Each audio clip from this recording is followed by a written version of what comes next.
o Charles falou conosco, eu não poderia estar aqui, porque eu assumi o compromisso e estava dirigindo meu primeiro filho junto com o Estácio, né?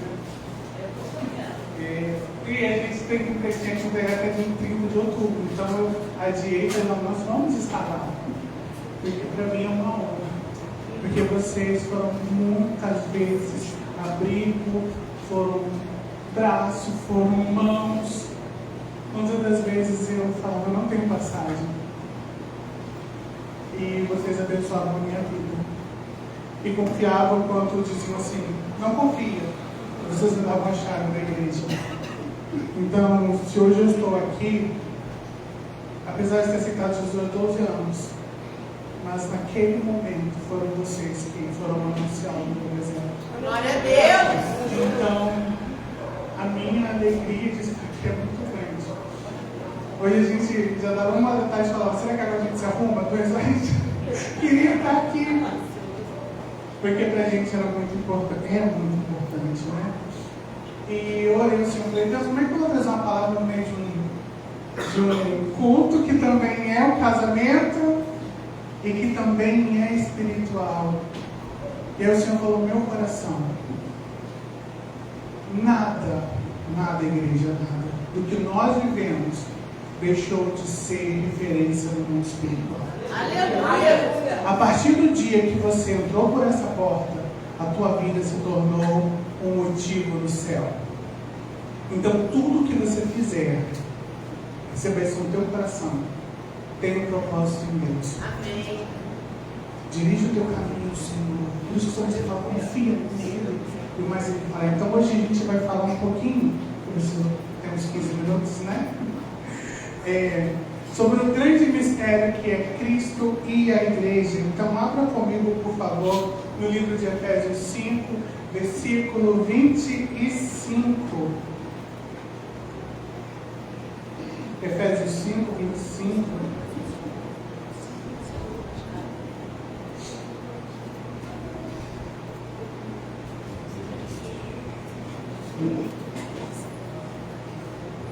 Perdão, 32, tá? Desculpa. Efésios 5, 32. Obrigado. Grande é este mistério. Refiro-me, porém, a Cristo e à igreja. Quando ele escreve essa carta, ele começa a falar sobre diversas coisas espirituais. É em Efésios que a gente fala sobre a armadura de Deus, e a gente fala sobre se posicionar em Deus. Mas ele dá um adendo que é muito legal, que ele vai falar sobre o casamento, sobre o relacionamento. E ele fala, este é o mistério de Cristo e a igreja. Qual é o mistério de Cristo e a igreja? O amor. O amor é o vínculo da perfeição.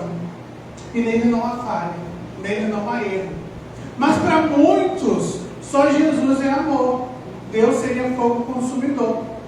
Muitos creem assim, dessa forma. Muitos pegam o Antigo Testamento e apresentam um Deus bravo, um Deus que briga, um Deus que mata, um Deus que governa, um Deus que pune, um Deus que não perdoa.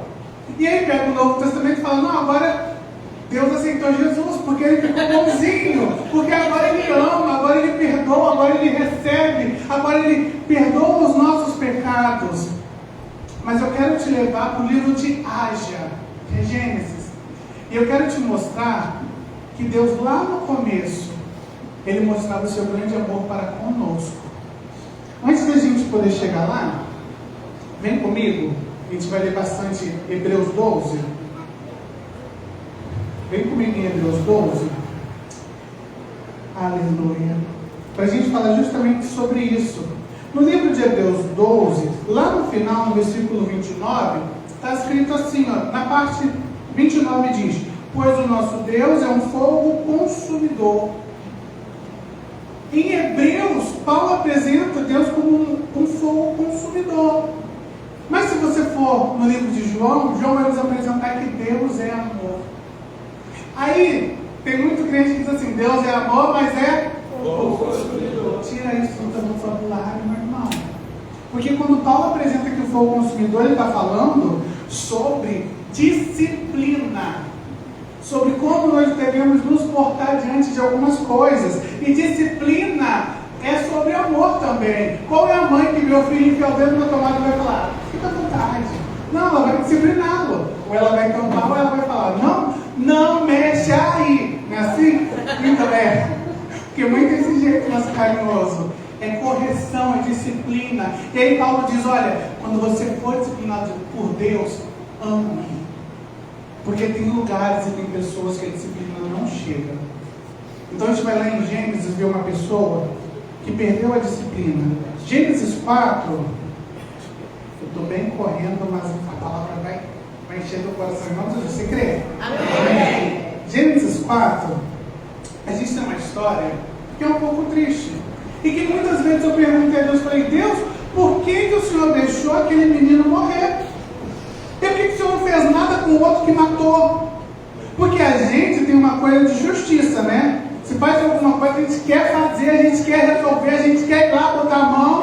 Não, ninguém não encosta não. E tem isso, que é a natureza da carne. Mas aí o Senhor nos apresenta a natureza celestial, que vem com o amor, que vem com o perdão e quer nos transformar para isso.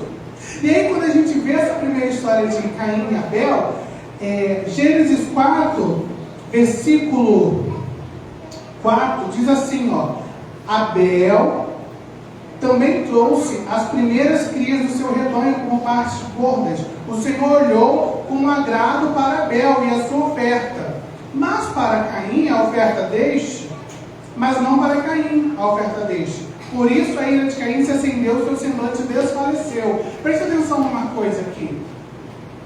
Os dois oferecem a Deus. Mas o que Deus está revelando naquele momento? O coração dele, a entrega dele. Um pegou tudo que tinha produzido no campo e entregou para Deus, que foi Caim. O outro pegou das suas ovelhas e ofereceu para Deus. Só que Deus conhecia a intenção do coração. Então, por mais que você ofereça a maior coisa do mundo, se o seu coração não for junto, Deus não consegue receber, não é cheiro suave. Então a diferença estava não na oferta, mas no coração, na intenção daquilo. Qual era a intenção em fazer isso? Qual era a intenção do coração? E eu ficava me perguntando, Deus, por que o Senhor rejeitou? Porque não era sobre a oferta, era sobre o coração. Por isso que o Senhor fala, o Senhor Jesus nos diz que quando a gente for dar oferta, se tiver alguma coisa contra o teu irmão, é legal você se reconciliar, porque a tua oferta vem com o teu coração.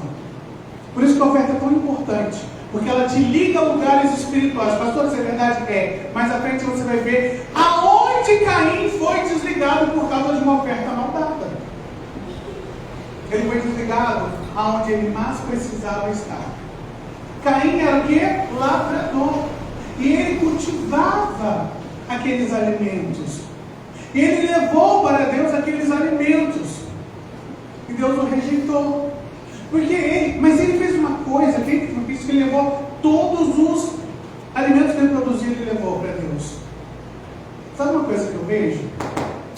Para que ele levou tanta coisa? Para ocultar, para esconder, para camuflar. Cuidado com os excessos. Porque os excessos podem te tirar o acesso. Os excessos podem esconder o acesso. O excesso pode te tirar do acesso. Então você possa enganar. Não, você não pode enganar. Por isso que Deus olhou para ele e falou assim, não está bom esse negócio. Mas Deus queria o quê? Tratar ele. E aí mais à frente, Caim fala assim, Abel, chega que eu vou lá com você ali rapidinho, vem comigo. Na volta eu te explico. E matou o irmão. E aí Deus ficou muito triste com isso e disse assim para Caim, Caim, cadê teu irmão? Ele fala, eu sou guarda do meu irmão agora?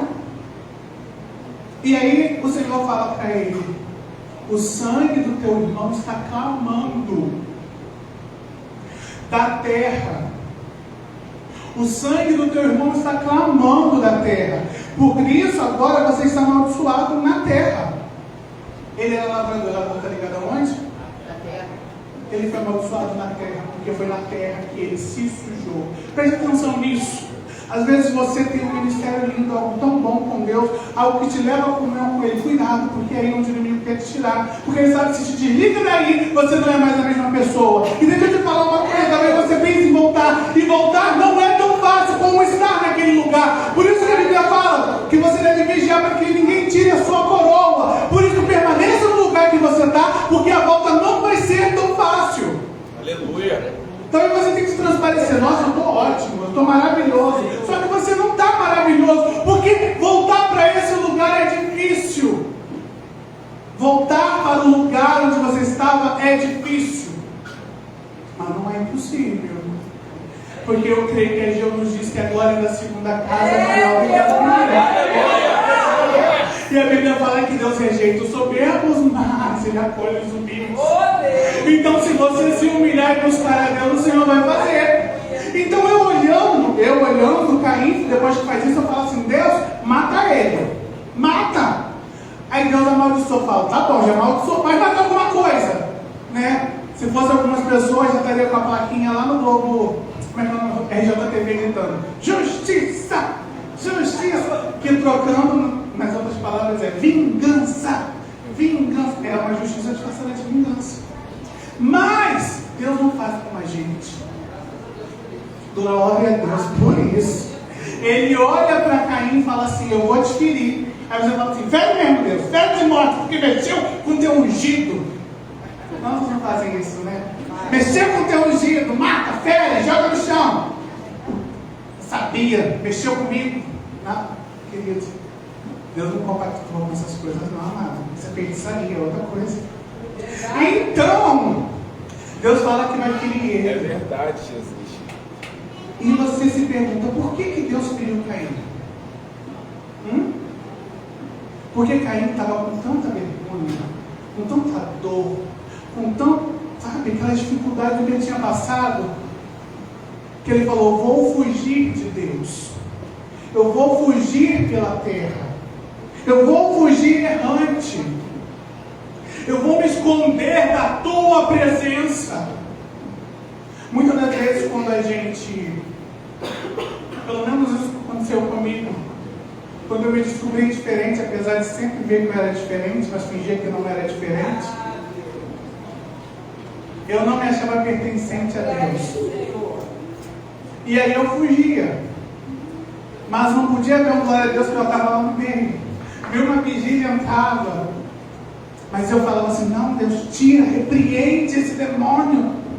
E não saía, e não ia embora. E eu fugia da presença. Assim também foi com Caim. Mas respondendo a pergunta: por que Deus feriu a Caim? Porque Deus não queria mais perdê-lo de vista. Sabe quando Paulo fala assim, que ele tinha uns filhos na carne, que era um esbofeteador, que vinha? Talvez você tenha uma ferida que Deus permitiu que ela estivesse, para que você defendesse dele, para que você não se afastasse dele, para que você lembrasse que o teu poder, que o poder de Deus se aperfeiçoa na sua fraqueza. E talvez eu e você abandonaria essa pessoa. Mas Deus não olhou para o cara que matou, Deus olhou para o cara que precisou de misericórdia. E quando você vê que ele fala assim: o sangue de Abel clama, você pensa: está clamando por justiça, justiça. Não está clamando por justiça. Está clamando porque Abel já estava com Deus, mas Caim estava longe, muito longe, muito longe. E Deus feriu ele e falou assim: não, só que eu queria encontrar ele e matar, não vou deixar te matar. Por que Deus não queria deixar matar ele? Deus mata esse garoto, ele matou alguém? Não. Porque para Deus não era prudente perder alguém, ainda mais dessa forma. Aí você fala: mas ele matou. Quantos de nós já cometemos falhas e faltas? E tudo que a gente queria era um abraço, era um lugar para recomeçar, era alguém que dissesse que confia em mim, e disse assim: vamos começar? Vamos levantar daí? Vamos recomeçar? A sua história não acabou ali não, querido.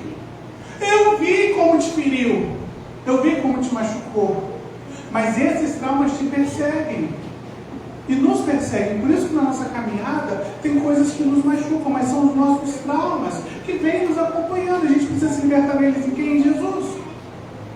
Então, quando Deus traz o sangue de Abel clamando, talvez você pense: está clamando por morte, está clamando por vingança, não, está clamando por vida. O sangue de Abel clamava por vida. Mas onde está isso? Lá no mesmo Hebreus, que fala sobre fogo consumidor. Volta lá comigo em Hebreus 12. Hebreus 12.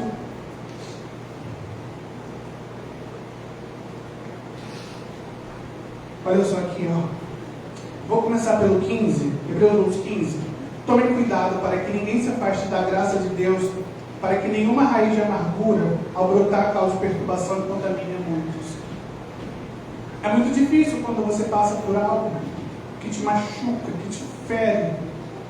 Mas é importante olhar que você precisa ser superior a isso.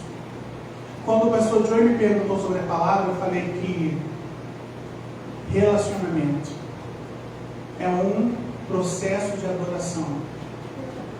Por que isso? Porque o primeiro relacionamento que a gente vê aqui de Deus com o homem é após uma queda. O segundo também é após uma queda.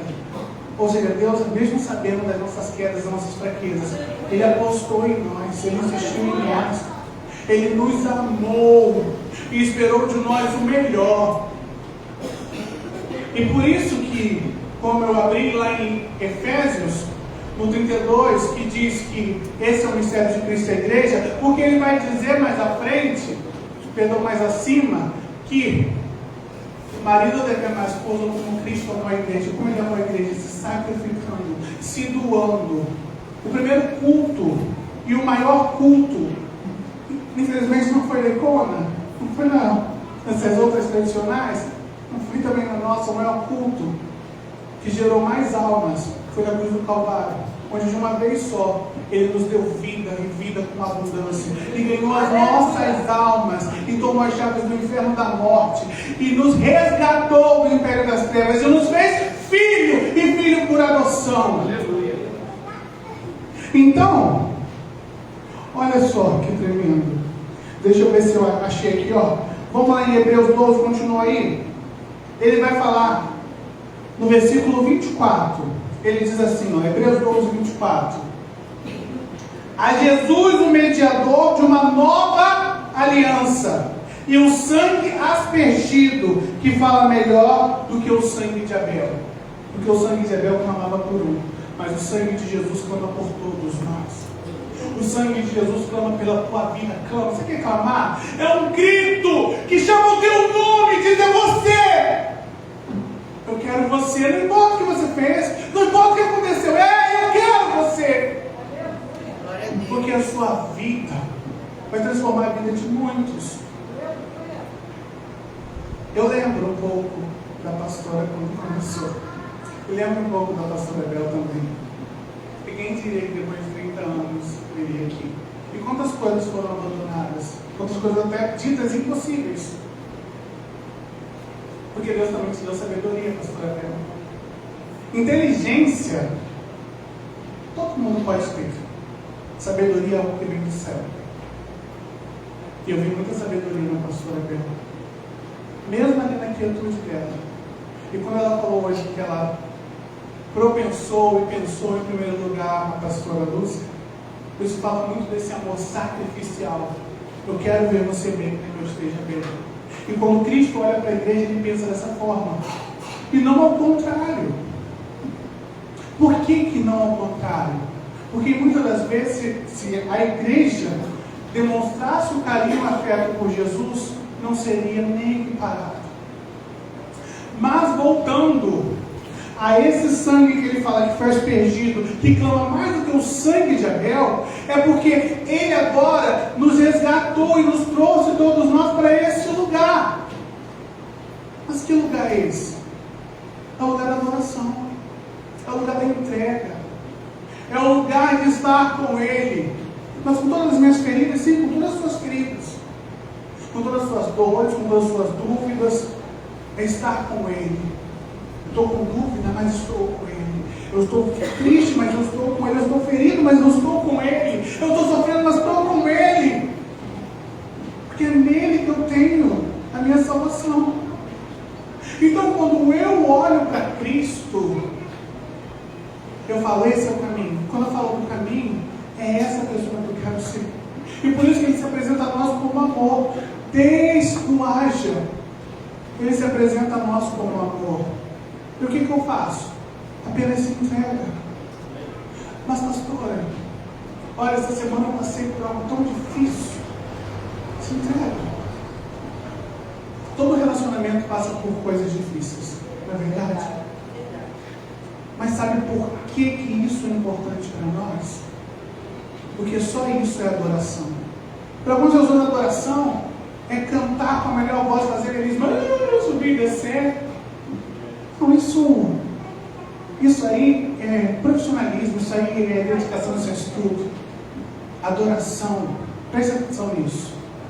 É você entregar a sua ação, ok? Adoração é a entrega da ação, assim como Abel adorou e Caim adorou. Mas agora, a adoração de Caim é diferente.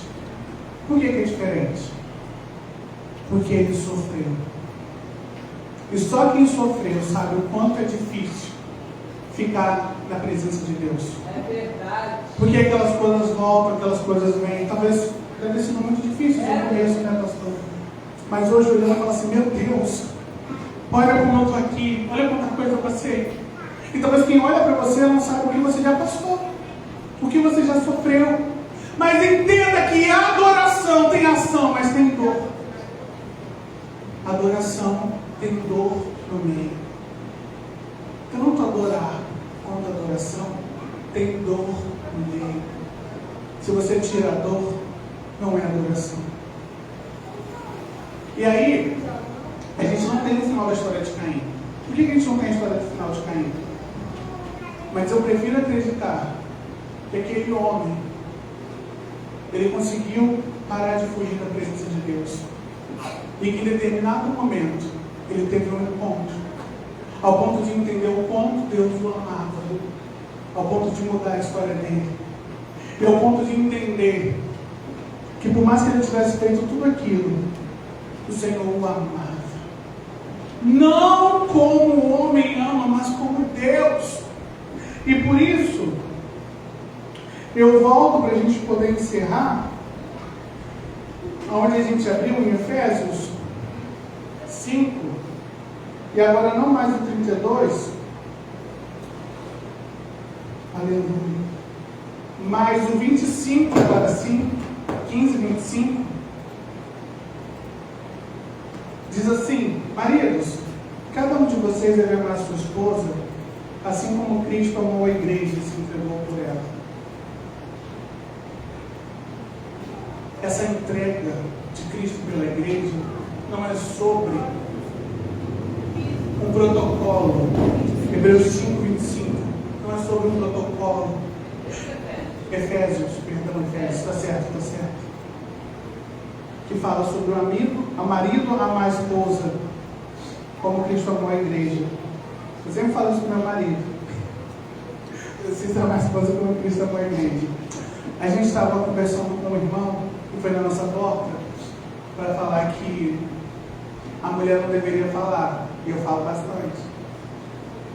E ele foi lá e falou para o meu marido que ele deveria me doutrinar. E aí João falou para ele: os maridos devem amar sua esposa como Cristo amou a igreja, se entregando por ela, sofrendo por ela, se permitindo. Porque o amor de Jesus e o amor de Deus é um só. E pensou em você desde o primeiro momento. Mas por que a relação de Jesus é colocada como o marido e a esposa? Porque Jesus está querendo te dizer que essa pessoa que está do teu lado, talvez ela vai errar, talvez ela vai falhar, talvez ela vai cair, talvez vai se entristecer, mas você precisa continuar amando. Porque nisto vós sois meus filhos, se cumprides o meu mandamento. E o meu mandamento é esse: que vos ameis uns aos outros como eu vos amei. Mas pastor, eu sou solteiro. Vamos parar com esse negócio aqui, vamos orar. Você que é solteiro, em nome de Jesus, Senhor, eu também quero isso aí. Eu quero amar como Cristo na igreja. Eu quero me entregar. Então vamos parar com isso aí em nome de Jesus. E você que é casado, ou que está em compromisso, ou que está orando por alguém, eu quero te aproveitar a noite deste dia para a gente ficar de pé. E que você dê a nossa pessoa, se ela estiver aí. Ah, já tirar a oferta depois ora? Ou ora depois tirar a oferta? Então vamos orar. Oração é sempre bom. Amém. Quem sabe, né, hoje que o anjo me tocou a Senhor hoje aqui. Ô, glória! Então você que é solteiro, quero te convidar para você põe a mão no seu coração e que você, se tiver alguém no teu coração, você olhe por essa pessoa. Agora, se não tiver, você fala, Senhor, traz à existência as coisas que não existem, porque eu estou desfalecido, Senhor. Apressa-te em meu socorro. O Senhor precisa restaurar a tua vida. E o relacionamento saudável vai ser uma resposta para muita gente. Então, que o seu relacionamento seja para glorificar a Deus. Então, feche os seus olhos, eu quero orar por você, com você. Senhor, nós estamos aqui como igreja, Pai, crendo no Teu perdão, crendo no Teu milagre e crendo na Tua salvação, Senhor. Sabendo, ó Deus, o quanto nós precisamos ter alguém do nosso lado, que nos ame, que nos apoie, que cuide de nós e que não desista, Senhor, das nossas falhas, assim como o Senhor não desiste de nós, mas antes esperamos o nosso posicionamento. Então, Pai, eu oro por cada um desses casais e te peço, abençoa cada um, Senhor. Visita o lar, visita a despensa, Senhor. Visita a porta de emprego, ó Deus. Restaura, ó Deus, se houve alguma falha, alguma queda, Senhor, alguma quebra. Restaura na noite deste dia, Senhor. E aos solteiros, ó Deus, eu te peço, visita com graça. Visita, Senhor, com milagre. Restaura a vida dessa pessoa por inteiro. Trata esse coração e gera vida, Senhor, onde não há vida, Pai. Em nome de Jesus. Amém.